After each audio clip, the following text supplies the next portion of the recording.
Bonjour, je suis le pasteur Pierre Versat, dit Il Pastore, de l'Église protestante unie de France, communion luthérienne et réformée, c'est-à-dire une église qui unit deux traditions protestantes du XVIe siècle, c'est-à-dire le commencement de la Réforme.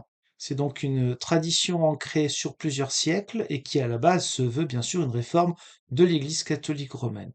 Nous sommes donc une église protestante dite historique et nous travaillons depuis au moins les années 60 en proximité avec nos frères et sœurs catholiques romains et les frères et sœurs orthodoxes et parfois évangéliques qui souhaitent bien le faire. Je me permets donc de donner quelques réactions sur la vidéo qui suit. L'ayant regardé un bon quart d'heure, ça a été quand même assez pénible, mais lorsqu'il y a des vidéos qui font des centaines de milliers de vues ou dizaines de milliers de vues, et qu'il y a des personnages qui sont hauts en couleur, qui sont bons dans leur domaine, ce n'est pas la question, mais pas forcément représentatifs, en tout cas pour la partie chrétienne, de ce qu'est un croyant.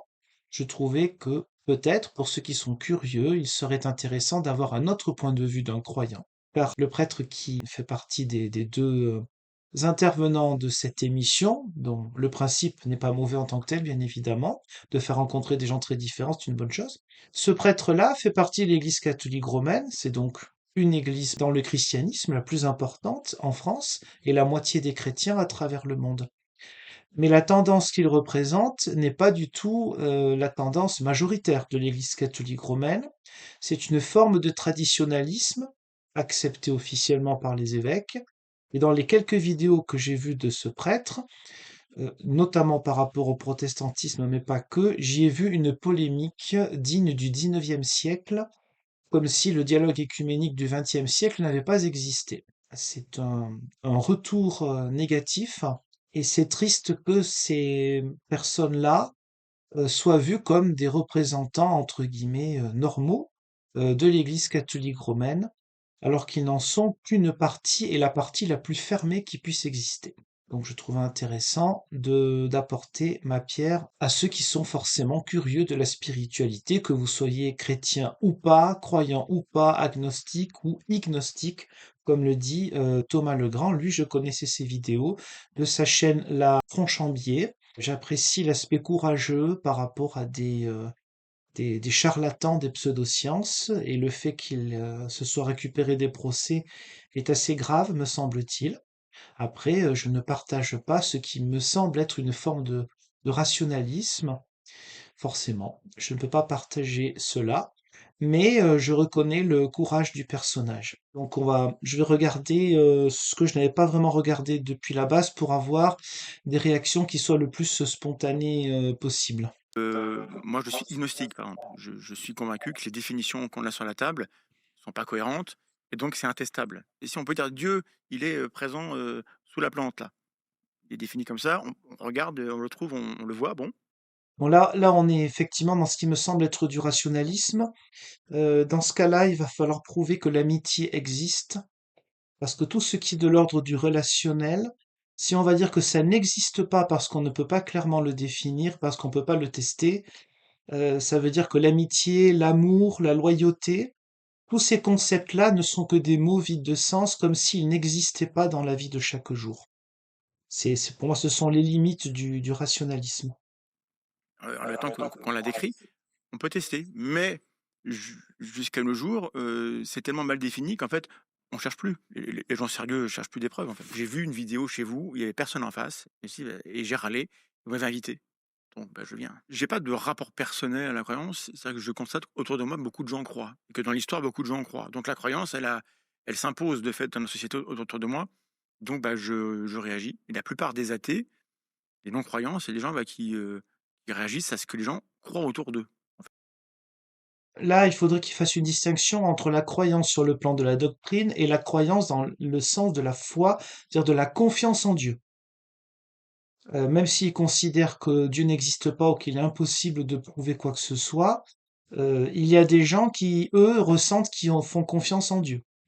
Donc là, il y a déjà un mélange, on ne sait pas s'il parle de croyance sur le plan des doctrines, de la dogmatique, ou s'il s'agit de la foi en tant que relation. Et les croyances, elles ont des conséquences dans les choix de vie des gens, dans comment il se comporte par rapport aux autres, comment il juge les gens.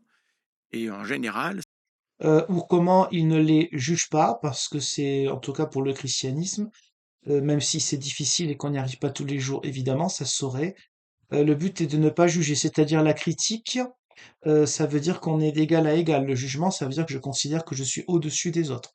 Moi, si je critique certaines choses qui vont arriver dans cette vidéo, c'est certain, je ne considérerai pas pour autant que je suis supérieur aux deux personnes qui parlent là. Je les considère évidemment comme mes égaux en humanité, mais je profite de la liberté d'expression et de cette plateforme pour apporter un aspect critique. Peut-être parfois sera-t-il aussi positif, cet aspect critique, pour l'un ou pour l'autre ou pour les deux, pour faire connaître une autre manière de penser et de croire justement au sein du christianisme. ce n'est pas dans le bon sens.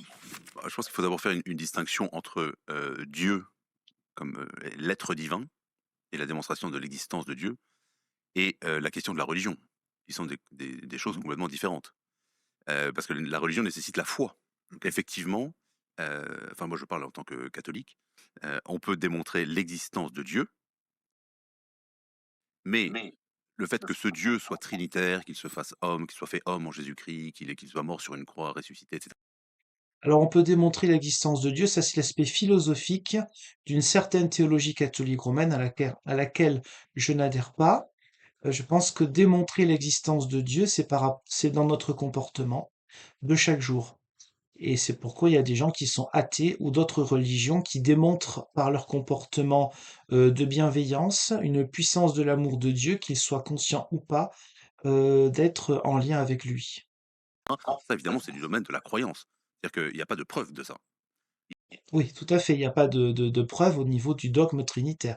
On est dans l'ordre de la croyance, il a évidemment raison. Il y a des bons arguments, il y a des bons éléments. Bonassi vous dirait que le suaire de Turin est authentique.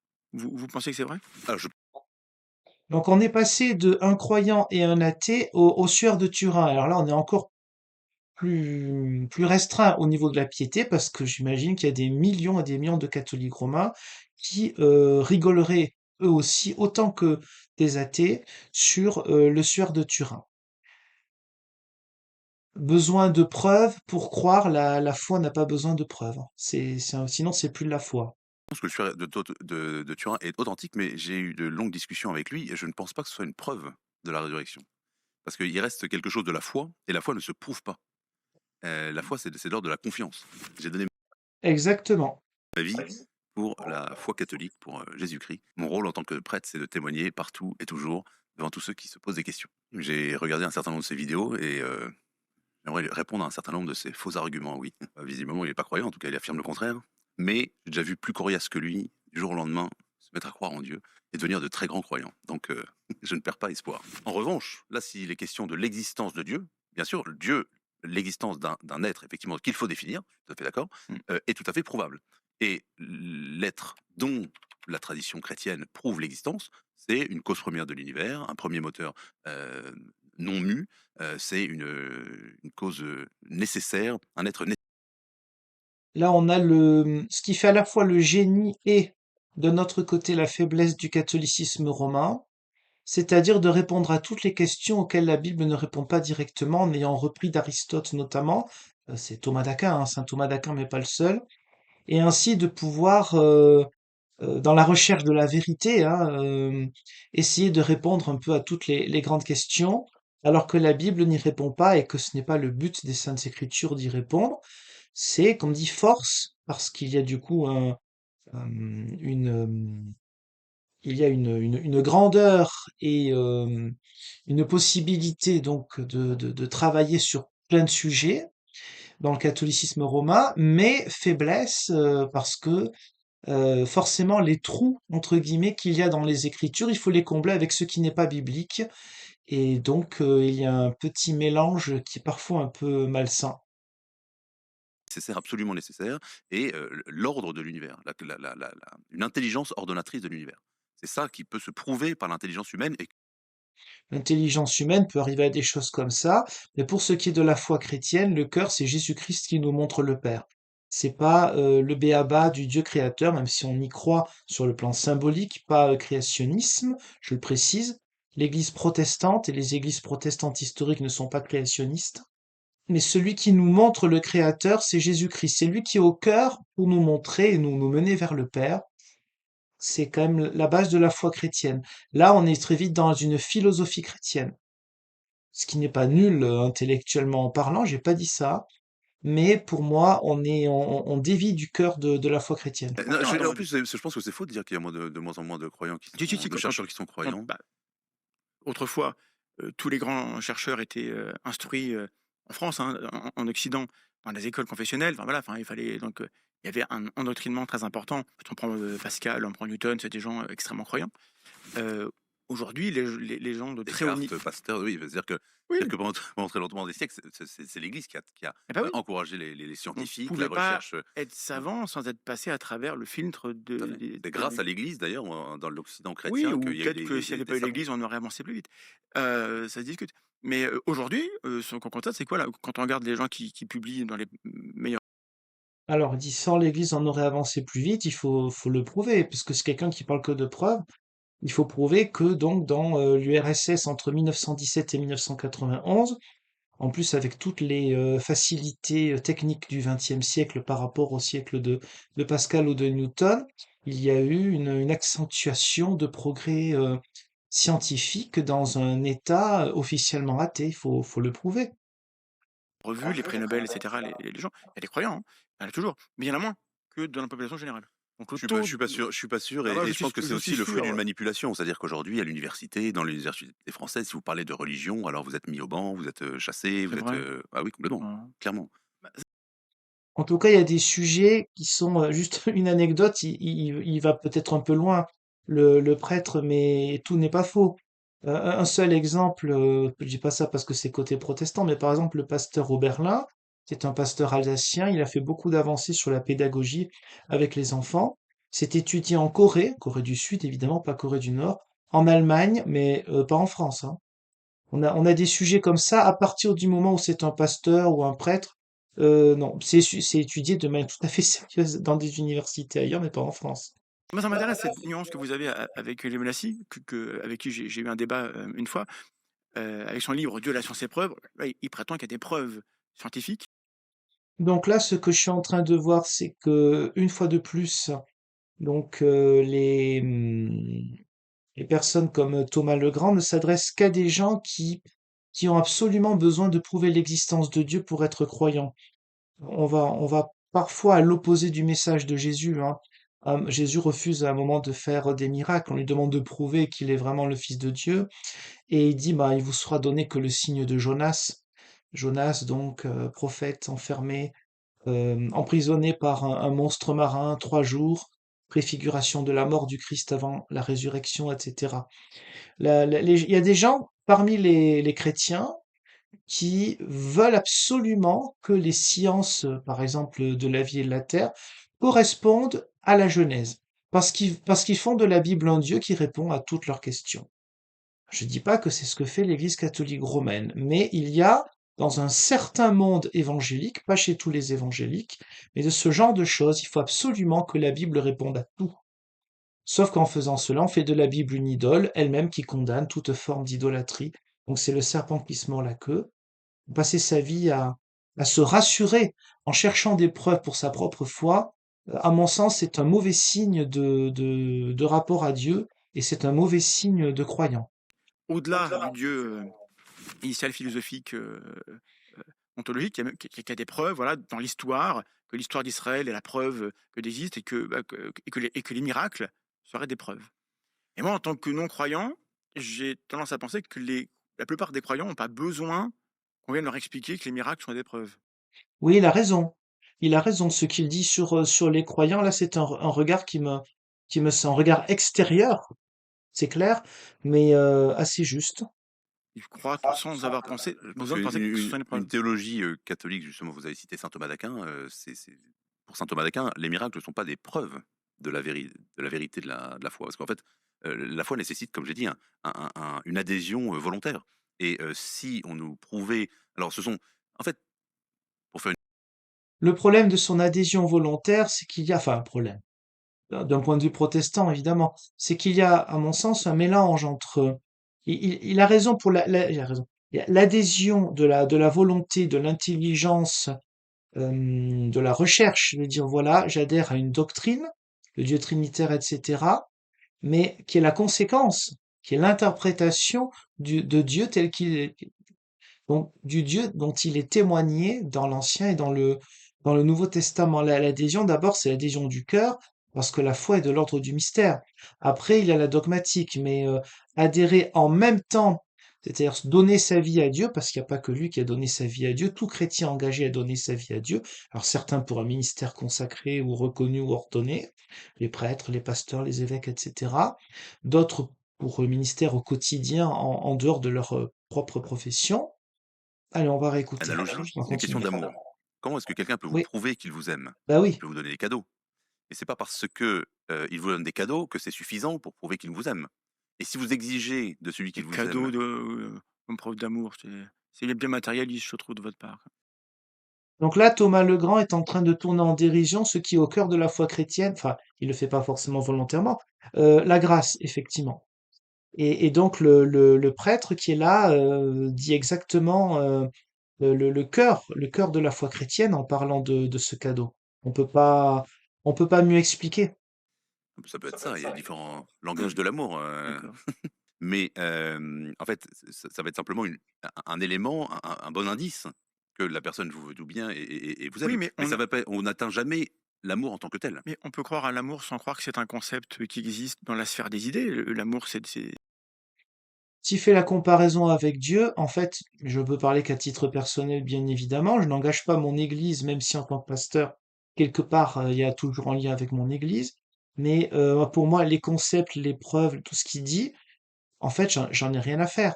C'est intéressant sur le plan intellectuel, mais le moteur spirituel à ma vie, ce ne sont pas ces concepts-là. Même si on a besoin de conceptualiser pour ne pas tomber dans une forme de sectarisme. C'est pour ça que derrière, vous voyez une partie de ma bibliothèque en théologie, parce qu'il faut toujours travailler, réfléchir, interpréter, etc. Mais le fondement n'est pas là, ça c'est la conséquence. des relations entre les êtres. Donc on n'a pas besoin de prouver l'existence d'une entité qui s'appellerait amour et qui nous dit non, non, on est des mammifères, on est des primates. Et la foi, c'est une relation entre des êtres aussi, primates ou pas. Et dans nos relations, l'affection et l'entraide, ça a été très important dans l'histoire de notre lignée et du coup, l'amour est important dans nos relations et on n'a pas besoin de Dieu pour ça. Juste la preuve du contraire. Ah, si vous me le prouvez, je vous crois, mais Oui. Lorsqu'on examine l'existence de Dieu, c'est une question philosophique, c'est une question rationnelle, c'est une question scientifique. C'est une question scientifique. alors, scientifique, il faudrait qu'on puisse poser des hypothèses réfutables et cetera, Tout à fait, tout à fait. alors quelle hypothèse je peux tester? Et puis si, j'ai la réponse A, Dieu existe et si j'ai la réponse B, Dieu n'existe pas. Comment je fais? Enfin, on va pas faire toute une démonstration de tout ça, mais on peut prendre par exemple ce qui s'appelle la cinquième voie de l'existence de Dieu, saint Thomas d'Aquin, que vous connaissez, j'imagine, très bien. Par cœur, par cœur. Bien. Ah bah oui, parce que si vous prétendez que les preuves sont fausses, ça veut dire que vous les Oui, avez oui. étudiées, démontrées, enfin, vous avez démontré qu'il y avait une erreur. Mais c'est la question de ce qu'on appelle l'ordre du monde. C'est-à-dire que on constate dans l'univers, aussi bien dans les grandes choses que dans les petites, qu'il y a un ordre entre les choses et que cet ordre fonctionne. Pour dire les choses trivialement, tous les ans, le printemps revient, tous les matins, le soleil se lève et les choses sont Le organisées printemps dans leur. existe, donc Dieu existe.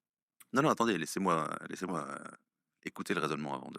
Parce que ma théorie, c'est que les gens qui sont contre l'existence de Dieu, c'est pas du tout que ils sont pas convaincus par les preuves, c'est que ça les embête que Dieu existe. Et donc, voilà. Ouais. D'accord, bon. Et moi, Alors, je pense que ça vous embête que Dieu n'existe pas. ah oui, Égalité un partout, très bien. Pour un croyant, ça embête aussi que Dieu existe hein, à plein des moments. D'abord parce que le doute, ça existe, justement, la notion de foi, ça implique aussi le doute. C'est le cas de tous les croyants de l'Ancien et du Nouveau Testament et de toute l'histoire de l'Église. La foi n'est pas une certitude scientifique, c'est une relation. Donc avec des hauts et des bas comme toute relation. alors, donc je disais, il existe un ordre dans l'univers. Or, vu l'infinie diversité des choses qui existent, pour que les choses fonctionnent, soient organisées de cette façon, eh bien, il faut qu'il y ait une intelligence ordonnatrice. Dans le sens où, pour prendre une comparaison qui évidemment n'est pas une preuve au sens strict, mais c'est pour illustrer le propos, si vous prenez tous les éléments qui composent une voiture, depuis le moindre câble jusqu'à la moindre tôle, que vous les mélangez dans une grande boîte, vous aurez beau la mélanger pendant un temps infini, jamais la voiture ne fonctionnera parce que pour qu'une voiture fonctionne, il faut que les éléments dans leur diversité soient placés dans un certain ordre, c'est-à-dire en vue d'une certaine fin. Et donc, pour l'univers, on conclut de l'ordre existant dans l'univers qu'il existe une intelligence ordonnatrice de l'univers. Voltaire était convaincu de ça. Ah oui, tout à fait, L'univers bien sûr. m'embarrasse et je ne puis songer que l'univers existe que cette horloge existe et n'est pas d'horloger. Ouais, bien sûr. Mais ça, c'est un argument de l'incrédulité personnelle. Je ne peux pas croire De là, de l'incrédulité personnelle. C'est ça qui est assez ironique. Vous êtes incrédule devant ce qui se passe, alors que l'univers se présente à nos sens sous une certaine forme. On y distingue des régularités qu'on appelle ordre. Et puisqu'on appelle ça ordre, on dit bah, il faut que quelqu'un les ordonné. Sauf que celui qui l'a ordonné, qui l'a ordonné? S'il faut un dieu pour créer un univers aussi bien foutu, ben, on pourrait revenir, est-ce que l'univers est si bien foutu que ça? J'ai quelques doutes. Mais Dieu lui-même, il est super ordonné, en fait. Il vient d'où? Donc on pourrait se non, passer non, non, de non, non, non. l'étape on a Dieu, Là, vous faites et on une pourrait erreur, on vous on faites une pourrait erreur de considérer que raisonnement. puisque l'univers existe, et ça on le voit, parce que Dieu se cache beaucoup, mais l'univers on le voit, bah, peut-être qu'il est ordonné d'une certaine manière, et que c'est comme ça que ça arrive. On n'a pas besoin de rajouter, une hypothèse Dieu. Mais Non, Dieu se laisse connaître, vous dites il se cache, c'est pas vrai, Dieu se cache pas, Dieu est présent partout, alors, pas on dans va sa on dans va lui sa demander causalité. d'intervenir tout de suite. Mais il intervient sans arrêt. Il intervient sans arrêt. Dieu, un coup, 2 coups. Méfiez-vous, méfiez-vous de pas vous prendre Ah non, mais a un éclair qui vous admettons, fourre. si un éclair me frappait, ce serait Non la mais, preuve? mais non, On est en justement, sous-sol, mais sait-on jamais. c'est un pur sophisme ce que vous venez de faire. Et d'ailleurs, je me souviens d'un brave homme à la sortie d'une messe qui voulait me démontrer un truc complètement absurde. C'était un espèce de complotiste, je sais pas quoi, et qui me dit regardez, si j'ai tort, que Dieu me foudroie sur place. Ah oui, Ah bah vous voyez, je suis encore là, donc ça veut dire que j'ai raison. ah oui, Bah, c'est aussi stupide que ce que vous venez de d'accord, faire. mais Donc c'est vous qui dites que Dieu se cache pas, non, il et se tout le montre. monde sait que Dieu Dieu se se cache, enfin, ça se voit. Pas du tout, au contraire, hein. Dieu est manifeste dans ses Bah, Dieu est actions, dans manifeste, mais ses actes. combien est-ce qu'il y a de non-chrétiens, dans le monde Non, actuellement? vous refaites la même erreur. On parle pas des non-chrétiens. On Je parle des vous des gens qui pensent qu'il n'y a si aucun motif, si aucun c'est ordre dans l'univers, si c'est aucun manif esprit organisateur, aucun être suprasensible. Il n'y a pas que les chrétiens qui croient en Dieu, en l'existence de Dieu. Il y a des gens qui sont non chrétiens, qui sont déistes, qui croient en l'existence de Dieu sans. C'est le problème de croyance. C'est-à-dire que vous connaissez cet adage croyant non pratiquant qui est un non-sens hein, dans la foi chrétienne. Parce qu'il y a des gens qui croient en l'existence de Dieu, mais qui ne croient pas en Dieu, c'est-à-dire qui ne placent pas leur confiance en lui. En tout cas, c'est ce qu'ils disent. Ça, c'est Dieu qui sait après. Donc il y a une différence fondamentale entre croire en Dieu et croire en l'existence de Dieu. Parce que croire en l'existence de Dieu, si ça change rien à la vie, bah, autant être athée et vivre concrètement en chrétien, c'est mieux que l'inverse.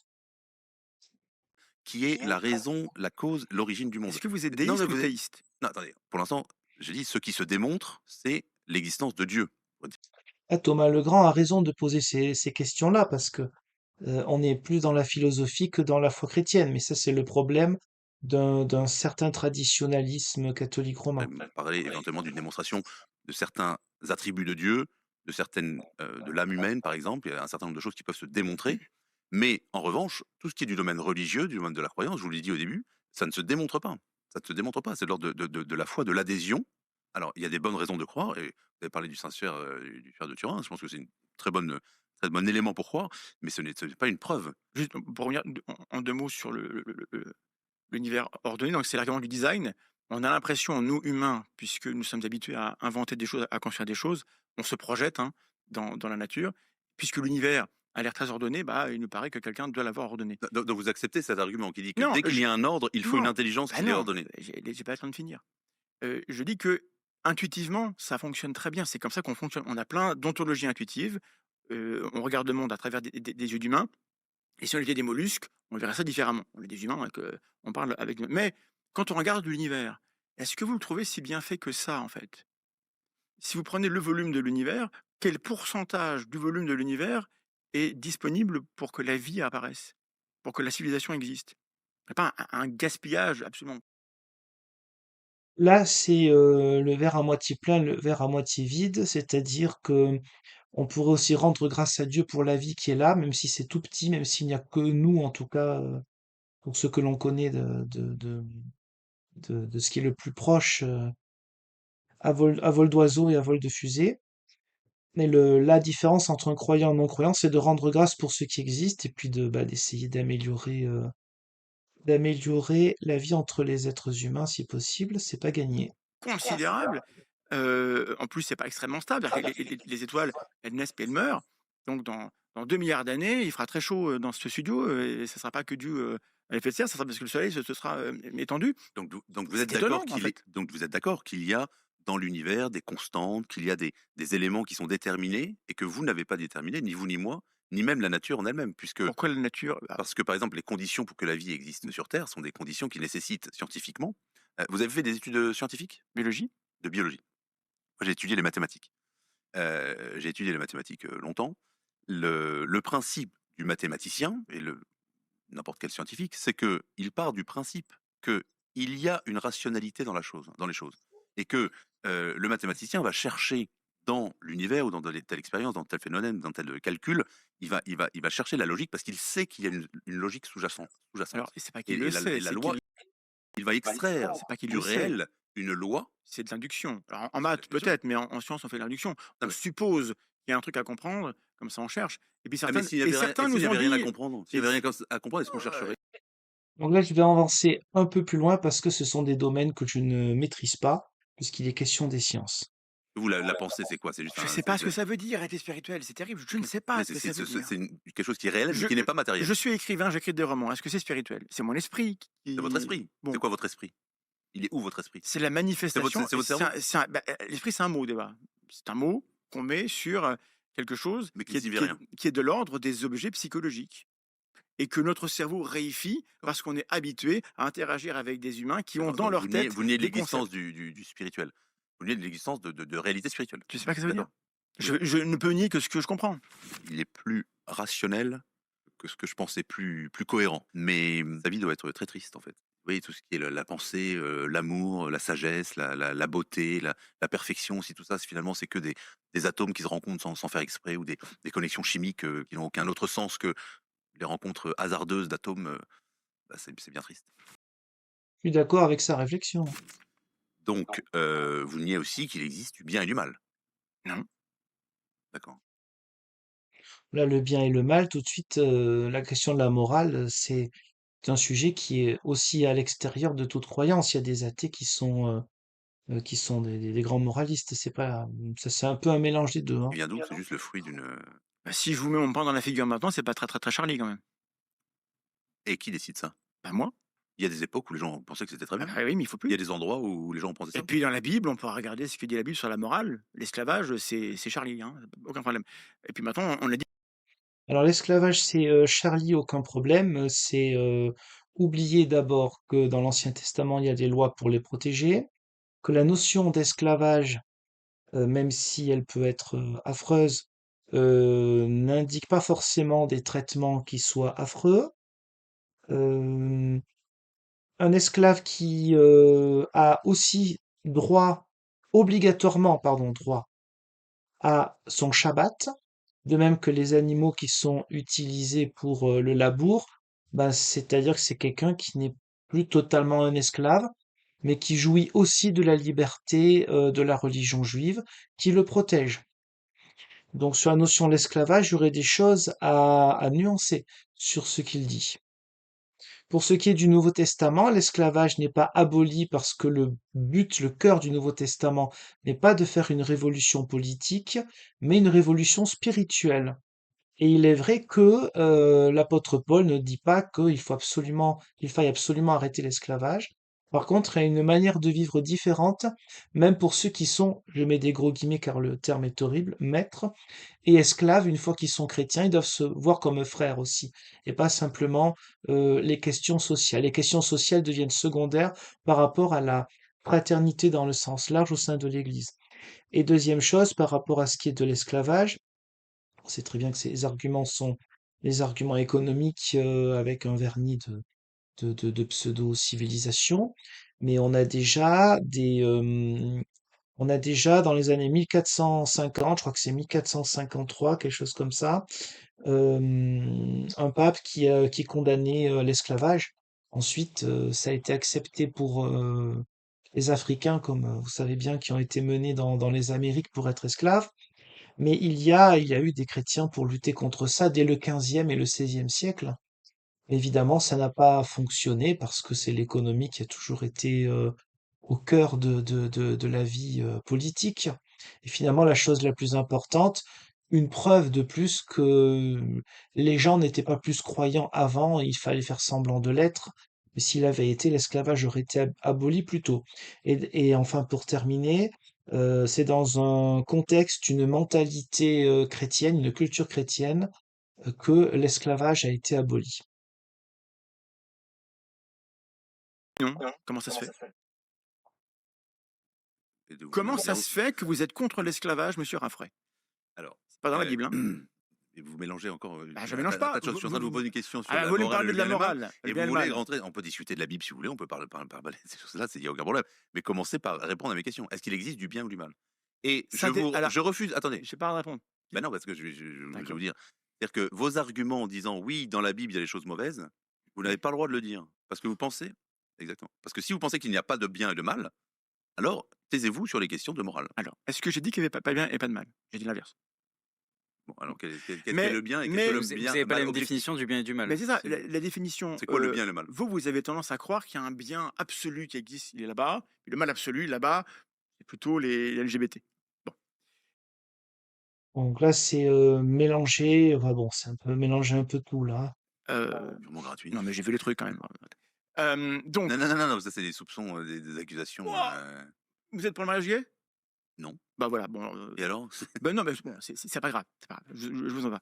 Je ne crois pas à l'existence d'une entité qui s'appellerait bien, quelque part, Vous pensez pas Nous non plus, on ne croit pas à une entité qui s'appelle bien, une entité qui s'appelle le mal, mais l'un des symboles puissants de la Genèse, du fait que l'être humain ne doit pas aller manger du fruit de l'arbre de la connaissance du bien et du mal, c'est qu'il a besoin d'un autre avec un A majuscule, là je reprends de tradition juive, hein, pour dire à l'humain quel est le bien et le mal, c'est son créateur qui sait mieux que lui, qui doit lui dire ce qui est bien et qui est mal. Après, évidemment, quand on a des textes, eh bien, il faut interpréter en fonction du contexte, de la culture, du monde socio-politico, religieux, linguistique, tout ce que vous voulez.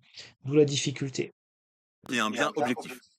Vous pensez que ce qui est bien aujourd'hui peut devenir mal demain, ce qui est mal aujourd'hui peut devenir bien demain? bah, je le constate dans l'histoire. Donc, me mettre un point dans la figure ou être anti-LGBT, demain ça peut devenir bien. Ouais, D'accord. parce que c'est les Donc en fait, vous alors, n'avez pas le droit pour de moi, parler de bien et de pas mal. pour moi. Bah si, vous changerez comme tout le monde, vous évoluerez avec Ah bah, l'évolution. si vous me parlez morale, moi, il faut que je vous parle d'évolution. Parce que la morale humaine qu'on a aujourd'hui, on en a hérité, comme vous avez hérité de votre culture, etc. Les animaux, il y a de la proto-morale dans la nature chez les animaux. On voit de l'altruisme chez les animaux. Ah On est oui, le d'accord. lion qui mange la gazelle, il est vachement altruiste. C'est un contre-exemple. Enfin, il se nourrit. Par contre, il y a de Oui, mais, l'entraide. On a démontré, alors peut-être que vous êtes ignorant de ça, mais comme moi, plein de choses. On a démontré en laboratoire que on pouvait montrer de l'altruisme chez des souris. Est-ce que vous savez ça? chez les souris, je savais pas, mais oui, bien sûr, chez les animaux, il y a de C'est l'affection, de intéressant. l'altruisme et tout. Donc Oui. la gazelle et le lion, c'était vu pour être méchant. Vous êtes au courant quoi, que dans la nature, les animaux peuvent Non, mais est-ce que s'entraider. c'est mal pour le lion de manger de dévorer une gazelle, de lui couper le Bah, corps en deux? Est-ce que c'est mal? depuis quand le lion est un agent moral? Ah, tout à fait, le lion n'est pas un agent moral. Bon, n'empêche qu'il y a de la proto-morale chez les animaux, notamment Vous chez les êtes en souris. train d'essayer de me démontrer qu'il y a de la morale chez les animaux, d'un coup je vous dis les animaux sont pas un J'ai dit agent moral. proto-morale, c'est-à-dire que C'est quoi une proto-morale? Ça veut dire quoi? bah, au niveau de l'évolution, il y a des stades progressifs. Tout le monde n'est pas au même niveau sur tous les caractères. On n'est pas très très bon pour grimper aux arbres, mais on est meilleur pour la morale. Pas peur Donc là, on a le dogme de l'évolution. Ça, c'est quelque chose qui ne peut pas se remettre en cause. Donc moi, je ne suis pas scientifique. Il est clair que c'est la théorie la plus évidente, la théorie de l'évolution. Mais la différence entre la science et la foi, c'est que la connaissance de la science est fondamentale, mais ne convertit pas le cœur de l'homme. Alors que la présence de Dieu, le sacrifice du Christ peut convertir le cœur de l'homme. C'est toute la différence. C'est pour ça qu'on parle de deux choses différentes qui ne sont pas opposées, mais qui n'ont pas le même objet. Il y a une élévation intellectuelle, une chose fondamentale de mieux se connaître et connaître le monde dans lequel on vit par la science, mais pas que par la science, mais notamment par la science. Mais le fait de changer radicalement, changer à la racine, de s'améliorer, ce n'est pas le fruit de l'évolution, c'est le fruit d'une révolution intérieure qui nous est donnée par Dieu, précisément par le Saint-Esprit. d'entre nous. Donc, par rapport à la théorie de l'évolution, je voudrais juste Mais ça veut dire savoir. quoi être meilleur pour la morale? Donc ça veut dire que pour vous, c'est mieux d'être altruiste que pas altruiste? Qui a Oui, décidé ça? j'ai besoin de vous parler d'évolution. J'aimerais avoir votre avis avant pour savoir où est-ce que je démarre, L'abbé a raison sur sa question, hein. en fait. Votre avis sur la théorie de l'évolution. Est-ce que Adam et Ève, c'est vrai ou est-ce que c'est un mythe? Je ne sais pas ce que vous en pensez.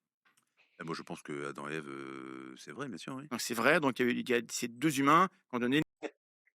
Oui, alors c'est vrai dans le sens symbolique, hein, même l'Église catholique romaine ne prend pas littéralement ou plus littéralement l'histoire d'Adam et Ève, hein. L'Église catholique romaine, dans sa théologie officielle, n'est pas créationniste, hein. Les gens qui sont créationnistes aujourd'hui, certains sont des gens tout à fait qu'on ne peut pas, sans être injuste, accuser de fanatisme, et une bonne partie sont fanatiques. Naissance à tous les autres. Oui, je pense Vous, que oui. l'évolution, vous n'êtes pas tellement pour. Si, si, bien sûr, beaucoup. Pourquoi? Parce que ça marche pas. Pourquoi ça marche pas? Ah bah, voilà, donc il n'est pas possible, il n'est jamais arrivé dans l'histoire de l'humanité qu'il y ait juste un couple initial. Ce n'est pas possible. C'est pas possible, c'est vous qui l'avez décidé. Oui, c'est pas possible, c'est ce que dit la Bible elle-même, puisque quand Caïn demande à être protégé par Dieu, et protégé pour pas qu'on le tue. Alors ce serait bien de savoir d'où viennent tous ces êtres humains qui pourraient le tuer si Adam et Ève sont le premier couple en tant que tel.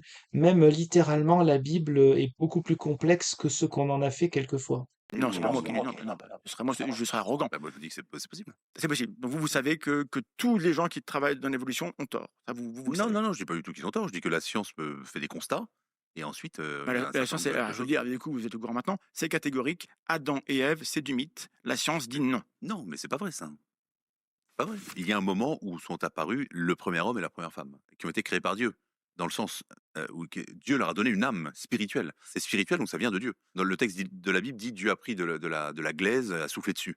Évidemment, c'est une image, ça c'est une image. Mais Dieu a pu prendre évidemment le corps d'un hominidé, mais pour lui donner un esprit et une âme spirituelle, qui est ce qu'il y a d'immortel en l'homme.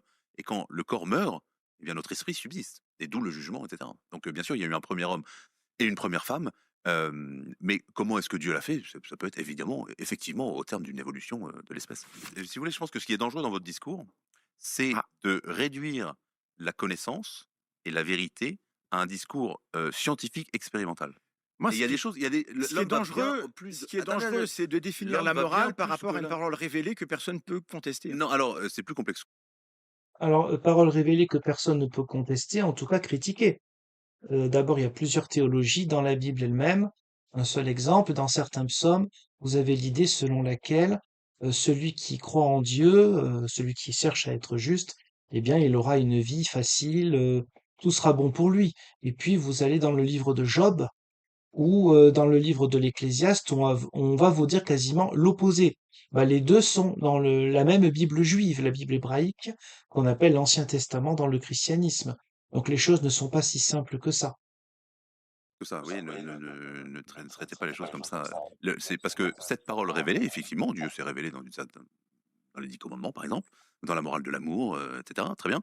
Mais le Le Dieu qui se déluge, révèle, Dans leur discussion, alors après il y a peut-être le montage hein, qui peut expliquer, mais il y a quand même, on peut être face à face comme ça avec plus de chaleur et plus de courtoisie. c'est le aussi déluge, le c'est Dieu, l'amour. le Dieu qui se révèle, c'est aussi le Dieu. Bah, le déluge, c'est l'amour pour l'humanité, pour la sauver, quand tout part en coronesse, oui, il y a ce symbole-là, hein. Et c'est l'amour de la création avec l'arche de Noé qui protège tous les êtres vivants, et oui. Qui a créé les hommes. Si vous le Et dites. donc, comment? Oui, bah, si vous le dites, d'accord, peut-être, de votre point de vue. Donc, il n'y a pas de contradiction. Et la loi, parce que quand vous dites, oui, c'est un Dieu qui a donné la loi, ce serait l'air de dire qu'un Dieu a décidé que A et B, etc. Non. La loi que Dieu nous donne, c'est la loi qui correspond à ce qu'il a créé en nous. Il avait pas le choix. Juste un détail, c'est que la Bible n'est pas un livre de science, n'est pas un livre de biologie, n'est pas un livre Merci. Oui, mais d'histoire vous des croyez géographies. c'est pour ça que je vous demande à vous, est-ce que Ah vous bah, je crois que croyez ça veut par dans contre la le réalité d'Adam et Ève oui, dans le sens où en bien tant sûr, qu'individu physique dans oui, le passé? bien sûr, effectivement. Alors Ève premier créée homme, à partir il y a eu un d'une premier côte homme. d'Adam. C'est une côte Une qu'on côte, a est-ce que c'est une côte, au sens, tu sais que peut-être comme que c'est le de les baculum, peut-être. Vous croyez que Ève et Adam sont des êtres réels quand ils étaient dans l'histoire de notre, du monde.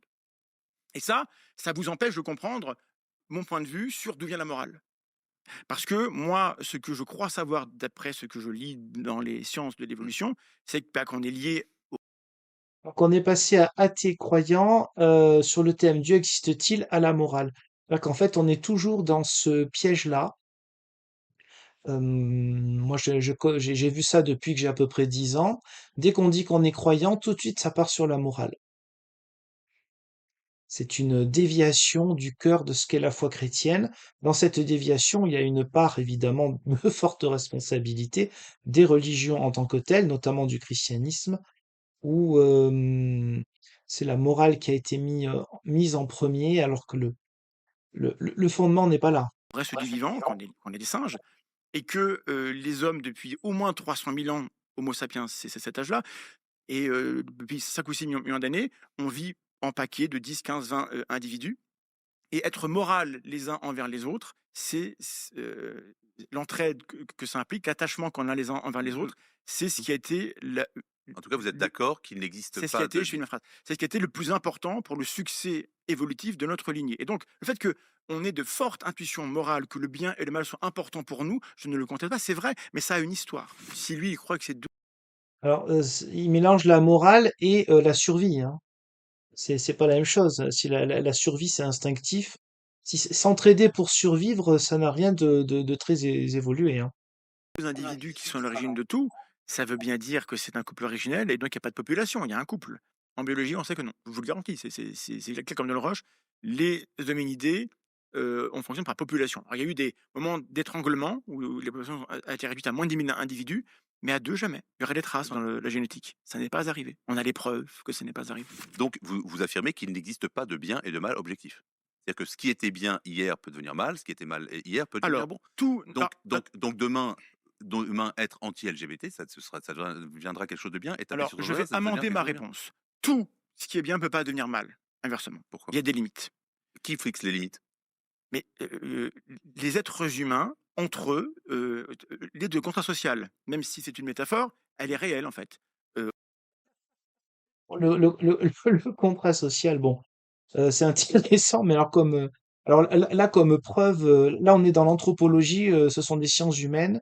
On est loin des sciences là. Le contrat social, ça c'est une idée du XVIIIe siècle, c'est du Rousseau, c'est intéressant. Forcément, il y a du vrai, mais il y a une part beaucoup de croyance dans l'idée d'un contrat social, hein.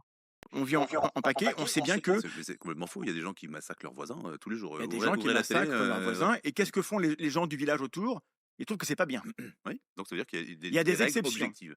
Il y a des règles C'est pas objectives. objectif, c'est collectif. Non, il y a des Je vous collectivités prouve que qui, c'est pas objectif.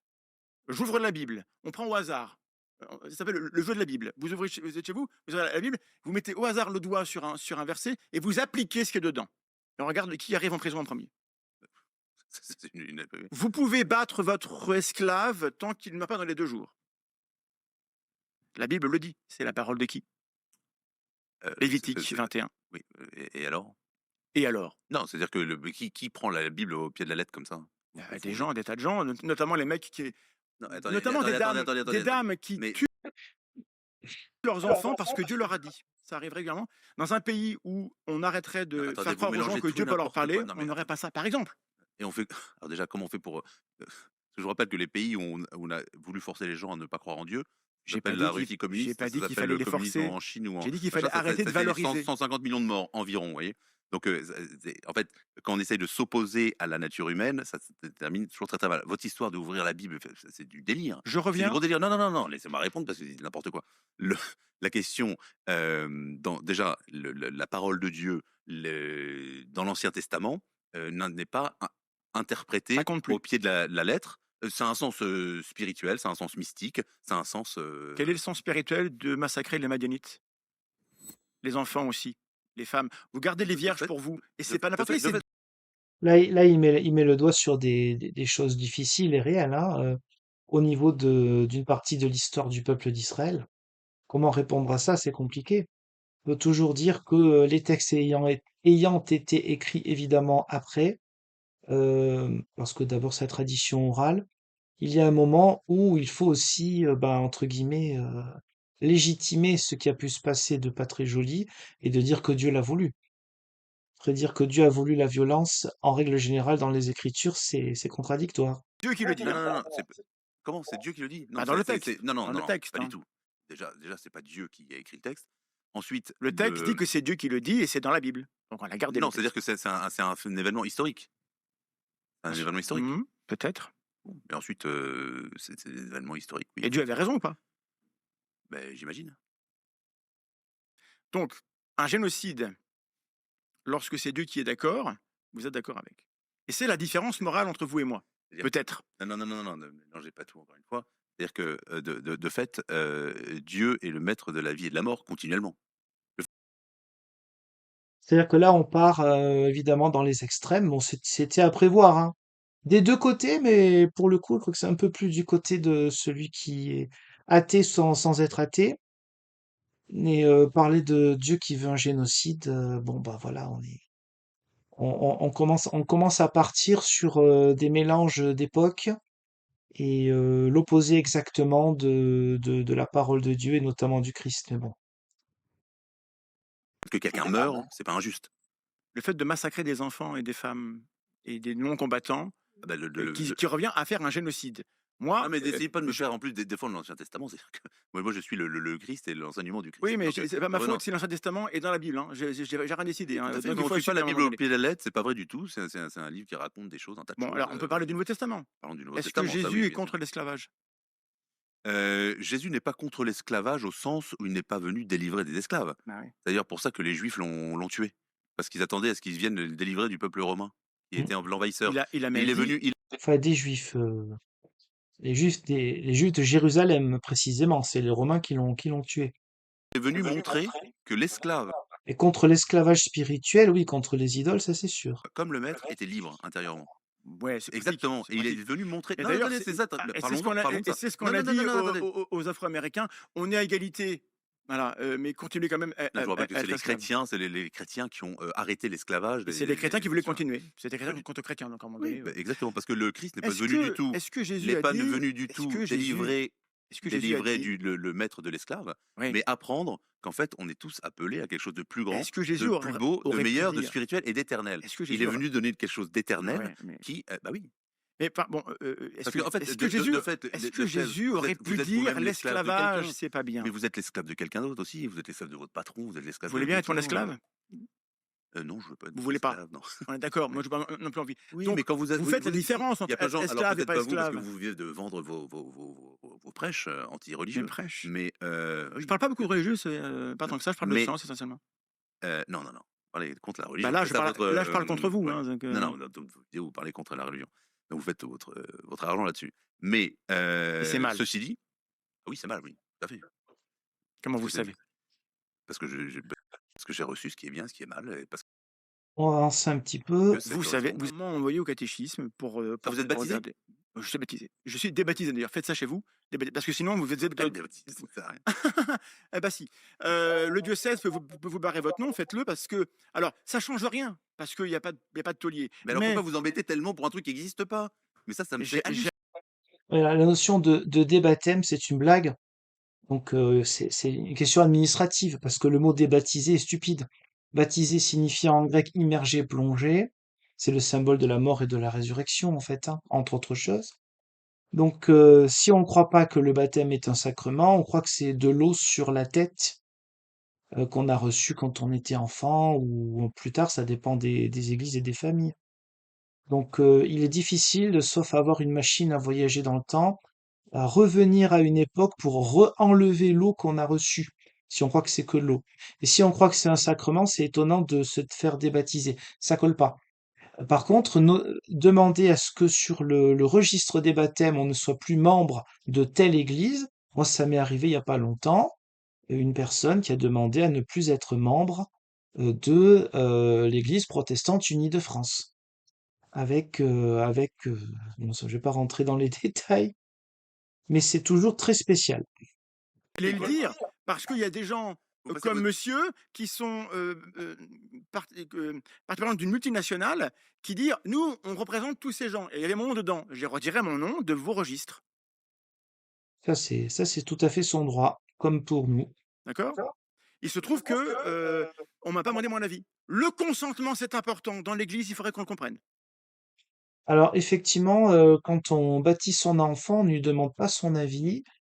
Ça fait partie des choses spirituelles. C'est pas ni à l'État, ni à d'autres. C'est aux parents à s'en occuper. Il y a plein de choses qu'on ne lui a pas demandé. On ne lui a pas demandé non plus d'exister, hein, à son enfant. Donc, est-ce que ça veut dire que plus tard, il faut porter plainte contre ses parents parce qu'on existe? Bon, encore une fois, si on croit que ce n'est que de l'eau sur la tête, est-ce que c'est gravissime d'avoir mis de l'eau sur la tête à son enfant? Ce n'est pas logique, hein. Donc cette histoire de consentement, c'est assez stupide. Ce sont les valeurs des parents qui doivent être inculquées aux enfants. Et après, pour ceux qui font baptiser leurs enfants, il existe la possibilité ou pas de demander la confirmation. Et donc, souvent à l'adolescence, dans l'Église catholique romaine, 14, 15, 16 ans, ça dépend des époques, des régions, etc. Comme dans les églises protestantes, les églises évangéliques considèrent que seul le baptême d'adulte est un vrai baptême. Nous considérons que le baptême d'enfant, baptême des nourrissons, est aussi un vrai baptême. C'est la grâce de Dieu qui est première.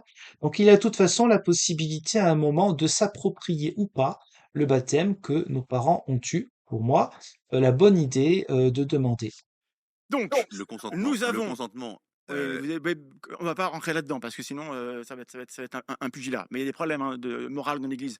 Je oui, bien reviens sûr, à. attendez, non, non, mais On est d'accord tous non, les non, non, deux excusez-moi.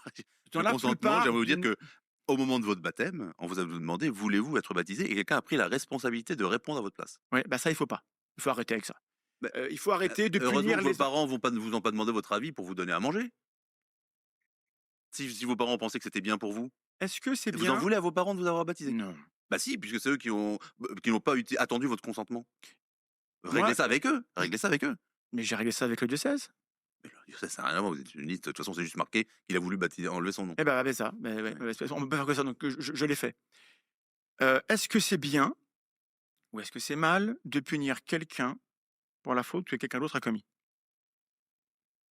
Non, ça se fait pas. C'est mal, on est d'accord. On a le même. Voilà, Oui, si quelqu'un casse cette belle lampe et qu'on punit quelqu'un d'autre, c'est mal. bien sûr, oui. Si c'est mon père qui casse la lampe, est-ce qu'il faut me punir? Ah non, Ah non. bien sûr que non. On ne C'est une punit phrase du pas Christ. les C'est une phrase du enfants. Christ. Les enfants ne seront pas punis pour On les ne péchés de leur punit pas père. les. Ouais, Exactement. oui, mais pourtant dans la Bible, À quel moment? j'aurais dû aller vérifier. On pourra mettre des machins. Dans la Bible, Dans c'est écrit très jeune génération, Cham et compagnie. D'ailleurs, l'esclavage a été justifié par Cham et compagnie. Et il se trouve que vous croyez au péché originel parce que vous croyez que Adam et Ève ont existé dans un jardin et puis qu'ils ont mangé. Enfin, quelle mesure? La question de la dette et de payer. Donc là, c'est intéressant. On est dans la théologie chrétienne, bon, très très rétrograde, hein. Bon, passons. Mais la question des fautes sur les enfants, il y a des aspects comme ça dans l'Ancien Testament, sauf que ce n'est jamais qu'au profit de la grâce de Dieu, parce que même ouais, dans les 10 commandements, un Dieu jaloux qui punit sur 3, 4 générations, mais qui fait grâce et miséricorde sur 1000 générations, c'est-à-dire pour toujours. Donc on voit bien qu'il n'y a jamais comment dire, d'égalité entre une forme de malédiction et de bénédiction. C'est la bénédiction qui est toujours la plus forte. Il y a aussi beaucoup d'autres versets qui parlent qu'on ne paye pas pour les autres. On doit prendre pour sa propre faute, on ne paie pas pour les autres. Et puis ensuite, il y a évidemment la notion de responsabilité personnelle avec la conversion dans le Nouveau Testament et dans l'histoire de l'Église. Pour ce qui est de la chute et du péché originel, il n'a pas le meilleur interlocuteur pour parler de ça, parce que l'Église catholique romaine a une vision quand même beaucoup plus symboliste et ouverte depuis les années 60 et même avant, hein. Vous croyez qu'est-ce qui est vrai, qu'est-ce qui est métaphorique? Et en fait, Je crois que l'homme. Une métaphore, c'est vrai aussi, un symbole, c'est vrai aussi, hein. Comme l'abbé faisait référence au cadeau au début, qui était une excellente comparaison pour parler en fait de la grâce de Dieu. C'est pareil pour le bouquet de fleurs, bouquet de roses rouges en tout cas en Occident de nos jours, parce que la culture ça varie, c'est aussi pour ça qu'il faut des théologiens pour expliquer la Bible en langage occidental du 21e siècle. Eh bien, il est évident que les roses rouges offertes à un homme pour une femme aura une symbolique puissante où il se passe quelque chose, même s'il s'agit bon, c'est naturel, les fleurs, on va dire, c'est un objet. En tout cas, ce n'est pas humain. Donc, même s'il n'y a pas de mots, il y a un symbole et il se vit quelque chose. Il existe des choses réelles sans qu'il y ait forcément une preuve scientifique à chaque fois. Je vais répondre juste à ça, une Non, mais phrase. juste, Je pense que l'homme a été créé pour le bien j'explique et aux qu'on gens a tous pourquoi vous ce croyez à Adam et sentiment Ève. du bien Et et vous, qu'il y a quelque chose qui ne marche plus, qu'il y a d'accord. quelque chose de brisé, Mm. qui est le fruit de la liberté de l'homme. L'homme a fait le choix du mal et on est tous héritiers de ça. C'est dommage. J'ai pensé que c'était intéressant, un peu fouillis. J'ai trouvé quand même quelqu'un qui avait un bon fond. Bon, là, quand il a parlé, il a une manière vraiment très traditionnelle. Alors bon, chacun ses idées, hein, sur Adam et Ève, que Adam et Ève ont péché à un moment donné. Évidemment que vous avez des passages bibliques du Nouveau Testament aussi qui font référence à cela. On peut avoir une vision intérieure, dire que Adam et Ève, c'est chacun d'entre nous, et c'est chacun d'entre nous qui, de toute façon, chutons et très régulièrement. C'est aussi pour ça qu'on a besoin de la foi, de la présence de Dieu et de l'Église, parce qu'on n'est pas chrétien tout seul. Et je pense qu'un jour, il va se convertir. J'en Ça, c'est une belle espérance. retiens qu'il y a du boulot. Et le Christ qui, comment croiront-ils si personne ne leur prêche? Donc il y a du travail pour les prêtres, mais aussi pour les croyants, d'argumenter, de répondre aux faux arguments, de Oui, et pour tous les chrétiens qui sont pas répondre aux catholiques sophismes romains, qui sont opposés, et qu'il est temps que ce discours, accepté par beaucoup, que soi-disant pour être démocrate et pour être scientifique, il faudrait être anti-croyant, faut arrêter, il faut clairement montrer que c'est faux et que la croyance, au contraire, et la foi nous donne plus de liberté, plus de simplicité peut-être. c'est pas la croyance, enfin la foi en partie, qui donne la liberté, c'est le Christ qui est libérateur. Et ça, c'est un événement, ça s'appelle la croix, enfin, le vendredi saint et Pâques, le sacrifice du Christ et sa résurrection. Et c'est attesté par le Saint-Esprit avec la Pentecôte. Ce n'est pas la religion qui libère, ce n'est certainement pas l'Église quelle qu'elle soit, pas moins leur Église que la mienne, et pas plus leur Église que la mienne. Une Église ne sauve pas, c'est le Christ qui sauve. Et surtout répond aux aspirations les plus profondes de l'être humain. Monsieur Raffray a besoin de... La foi chrétienne répond au-delà de ce que l'être humain peut imaginer aux aspirations de l'être humain, mais la foi chrétienne va à l'encontre de la religiosité de l'être humain, et c'est là où il y a une différence puissante entre ce genre de catholicisme et évidemment le protestantisme, c'est que en mettant c'est que nous considérons que l'Église catholique romaine, dans sa théologie, pas les catholiques romains, dans sa théologie, a une tendance fâcheuse à mélanger un petit peu ce qui vient de Dieu et ce qui vient de l'homme. La véritable libération, la véritable subversion, c'est l'Évangile, qui ne peut pas être enfermé, qui ne peut pas être euh, codifié sans être trahi. Mais je ne dis pas qu'on y arrive plus que les autres, nous aussi. Dans l'Église protestante, il y a forcément des petites et des grandes trahisons de l'Évangile. Aucune Église n'est exempte de ça, mais heureusement, l'Esprit Saint guide quand même la Sainte Église universelle. croire en Adam et Ève parce que Jésus n'a d'intérêt que parce qu'il vient racheter Les nos péchés, fautes bien sûr.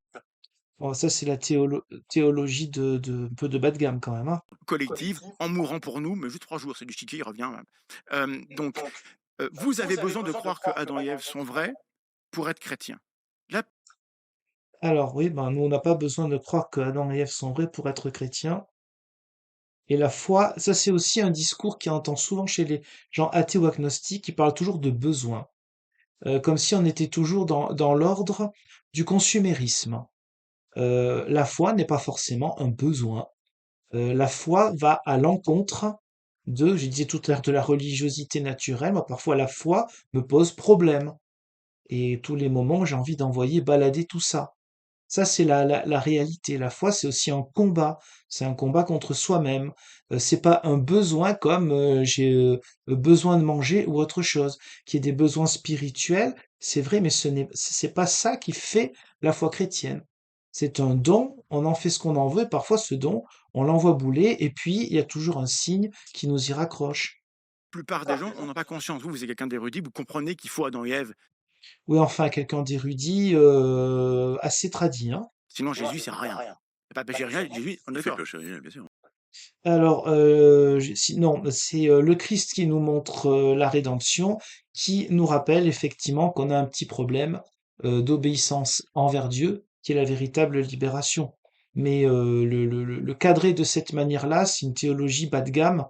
Euh, il y a des théologiens beaucoup plus subtils, beaucoup plus modernes, sans trahir le fond, au sein de l'Église catholique romaine.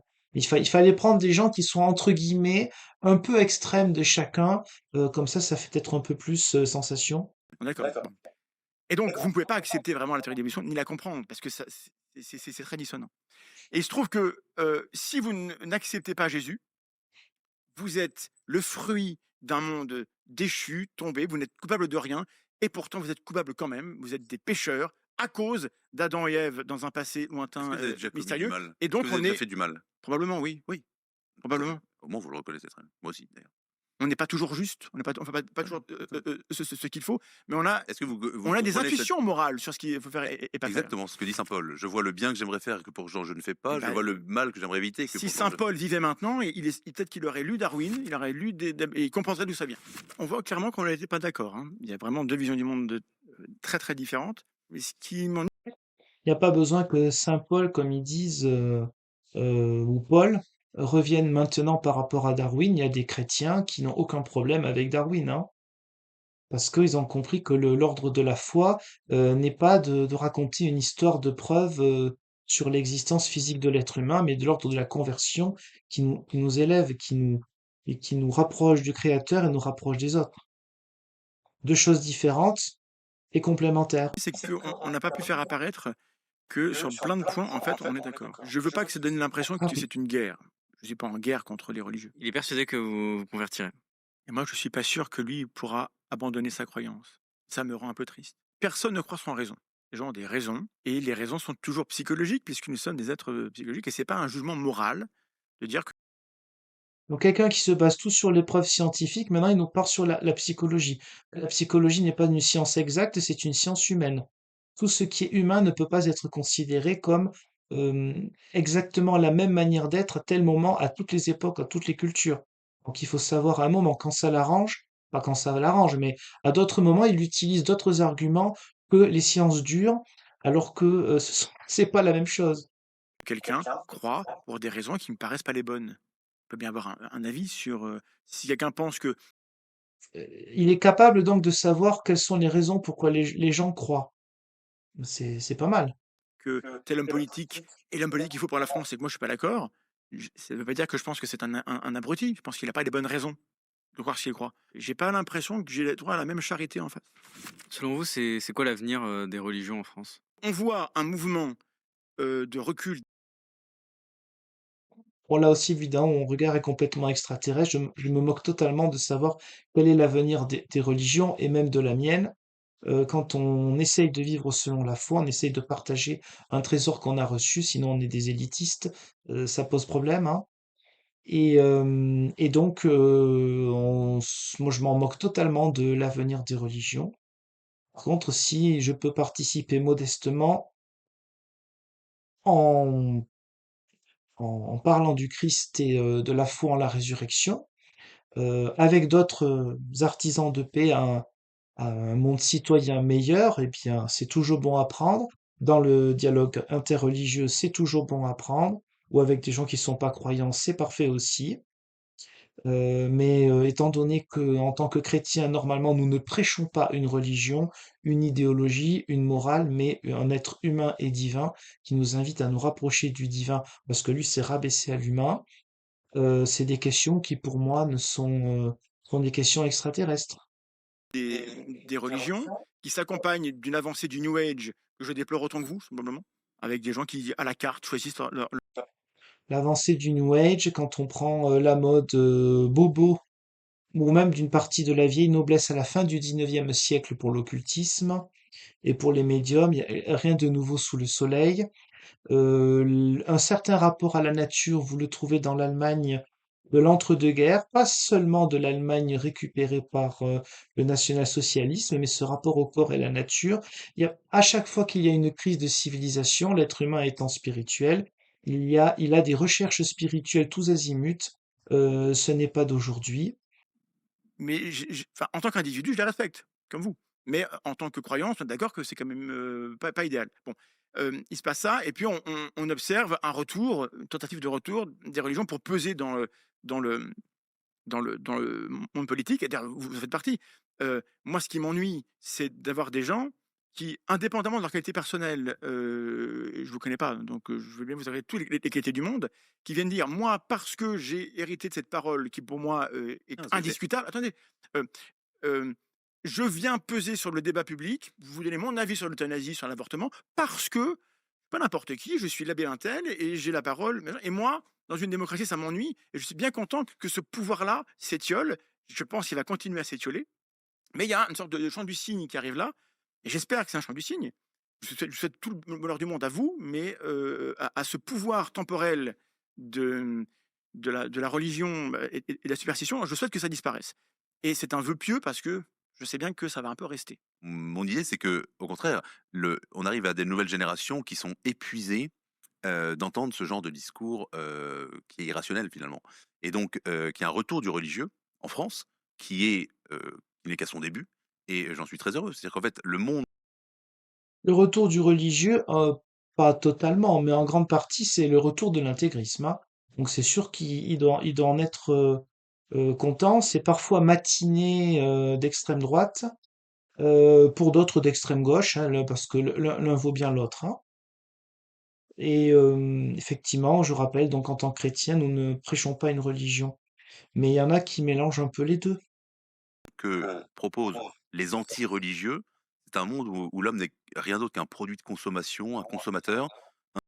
Mais il y a beaucoup de gens qui consomment du religieux, notamment dans les mouvements les plus stricts, traditionalistes ou intégristes, d'ailleurs, quelle que soit la religion.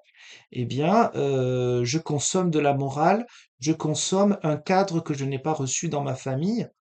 Ça, c'est bravo les parents, hein, aussi, bon, qui fait que, oui, on se sent plus en sécurité à partir du moment où le chemin est tout tracé.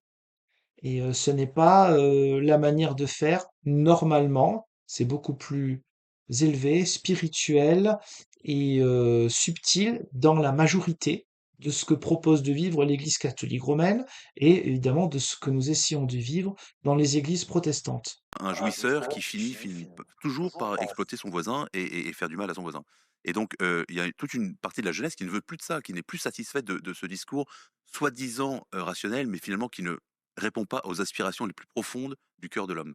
Et donc, il y a une recherche chez beaucoup de jeunes. Alors, évidemment, qui va un peu dans tous les sens par les réseaux sociaux, etc. Mais il y a une véritable recherche de transcendance, de sacré, de divin, parce que l'homme est fait pour le divin. Et finalement, on a bien vu dans le siècle L'homme est fait pour le divin, on est bien d'accord. passé que ceux qui ont essayé d'éradiquer la religion sous prétexte de rationalité, sous prétexte d'intelligence, de lumière, etc., n'ont proposé finalement qu'un monde très décevant et très, très déshumain, inhumain. Merci d'avoir regardé l'intégralité de cette vidéo. Eh bien, merci d'avoir regardé la quasi-totalité de cette vidéo avec quelques petits commentaires qui sont pas de très haut niveau, mais ça permet d'avoir un petit peu un ricochet comme ça entre quelqu'un qui se dit athée ou agnostique, quelqu'un qui est croyant catholique romain, mais de la frange traditionnaliste et que j'ai pu voir sur d'autres vidéos qui fait partie des gens qui sont tellement catholiques que dès qu'ils peuvent critiquer leur pape, quand il va pas dans leur théologie, ils ne se gênent pas. Et ce sont des gens qui ont l'air assez anti-protestants, leur reprochant de faire un peu selon leur le libre examen, c'est-à-dire d'avoir une grande liberté, mais eux-mêmes en réalité prennent ce qui les arrange du catholicisme romain et de leur pape. Donc, parenthèse fermée. Je vous remercie pour le visionnage de cette vidéo et je vous donne rendez-vous, Dieu voulant, pour d'autres. Au revoir.